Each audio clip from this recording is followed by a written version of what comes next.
So we're working on solving some multi-step trig equations, and we did some examples in class. I just want to run through those examples here so we have record of what we did.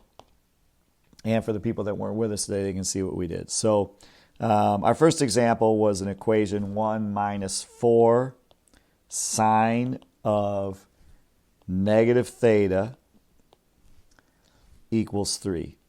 And our goal is to solve this equation for theta. So we want to end up with theta equals, right? That's what we're shooting for. We're shooting for solving for theta. And to do that, it's just like your algebra class. You have to do a bunch of inverse operations to isolate the theta variable. So we're going to deal with this 1 first. And hopefully you remember that the way you deal with the 1 is you do minus 1 on both sides. That essentially cancels this 1 out. And we still have minus 4 sine of negative theta equals, and then 3 minus 1 is 2. Then the next thing we have to deal with is this negative 4, and the inverse operation for the multiplication is to divide by negative 4. That cancels this one out, and on this side we'll divide by negative 4. And then rather than use a decimal number, we want to go ahead and reduce this fraction because we're going to use our unit circle to figure out the value of this thing. We're going to do the exact value so that we can get the radian measure of angle theta. So 2 divided by negative 4, that's a negative 1/2. And then here's the key step. We're going to use our unit circle to solve using inverse trig. So if we're trying to do the inverse operation on the sine function, we're going to use an inverse sine. And we've been using that in class this week. And we're going to do the inverse sine on negative 1/2. And we know from our unit circle that our answers are going to be between negative pi over 2 and pi over 2. And so the inverse sine for negative 1/2 in that range is negative pi over 6. That's right from our chart. And then since negative theta equals negative pi over 6, we're going to divide both sides by negative 1 to get theta. So if I divide by negative 1 to get rid of that negative sign, that tells me, and I'm going to squeeze it in here at the bottom, or on the side here, that theta equals pi over 6. So I just finished it off over here on this side because I ran out of space. So for us, theta is pi over 6. And that was the goal of this problem, to solve for theta. Notice, I just want you to be careful with this negative sign, right? So when we are solving for theta, that negative stays until we divide it away. We divided by negative 1 to get rid of the negative sign. So that's solving a multi-step trig equation. Let's do another one on the next slide.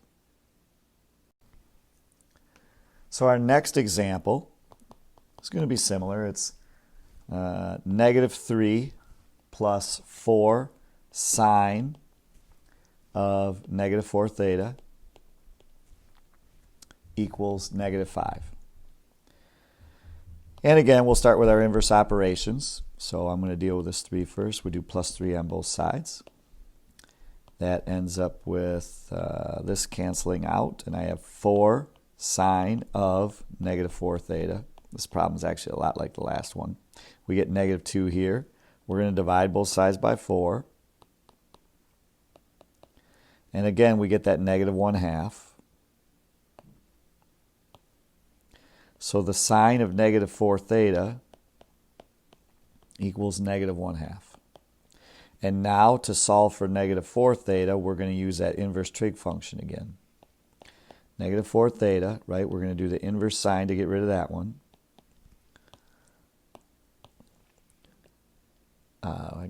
That's not negative 40, that's negative 4 theta. Put that little line in there so it looks like a theta.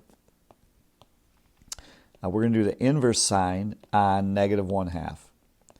And I sort of sped through this on the last slide, but let's talk about where this number that I'm going to get comes from. When you look at your chart, your unit circle, and remember when we're doing inverse sine, we're talking about the right side of the circle between negative pi over 2 and pi over 2.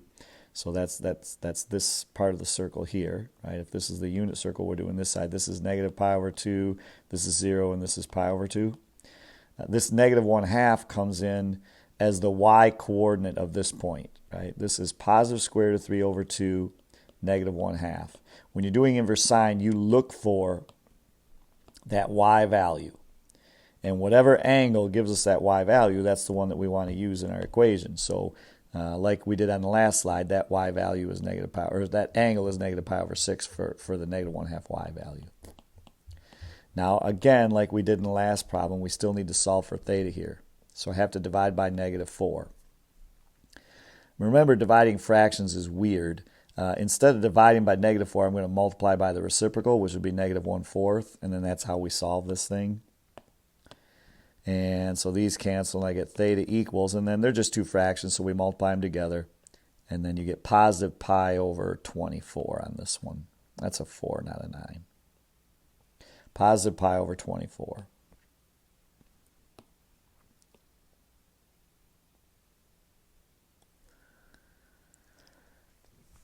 So both of these problems were similar, and we didn't really learn a whole lot of new stuff on this one.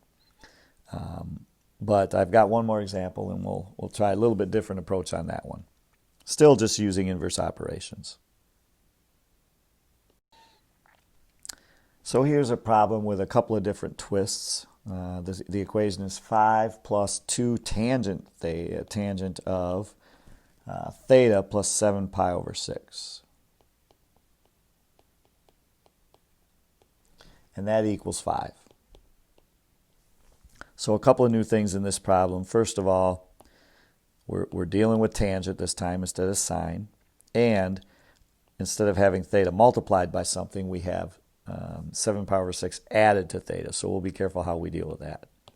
But we start the problem the same way. We're going to subtract 5 from both sides. Now over here, these cancel.